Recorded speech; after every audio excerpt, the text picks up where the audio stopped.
మాజీ మంత్రి పేర్ని నానితో పాటు మరో 29 మందిపై కేసు నమోదైంది.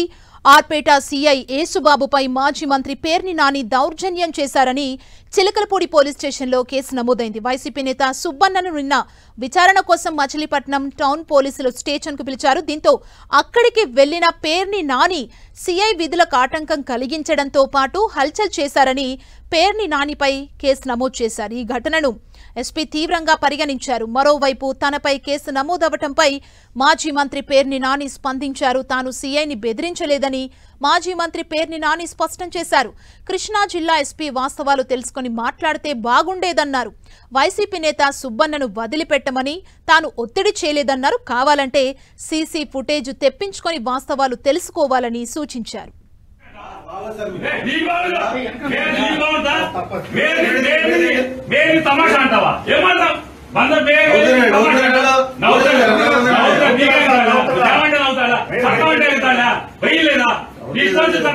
తీసుకుంటారా రోజు స్టేషన్ వస్తారా చేస్తారా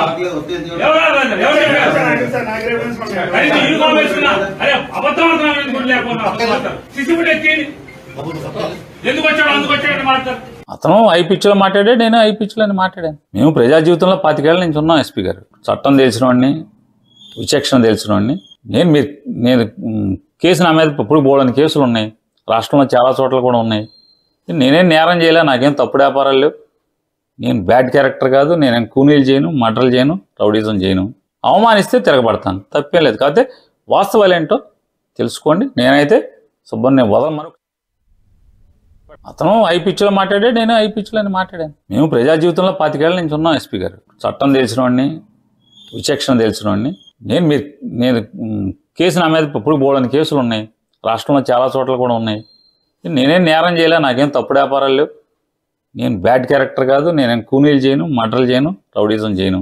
అవమానిస్తే తిరగబడతాను, తప్పేం లేదు. కాకపోతే వాస్తవాలు ఏంటో తెలుసుకోండి. నేనైతే సుబ్బన్ని మరొకసారి చెప్తాను, సుబ్బన్ని విడిచిపెట్టమని అడగలేదు, నేను తీసుకెళ్తానని అడగలేదు.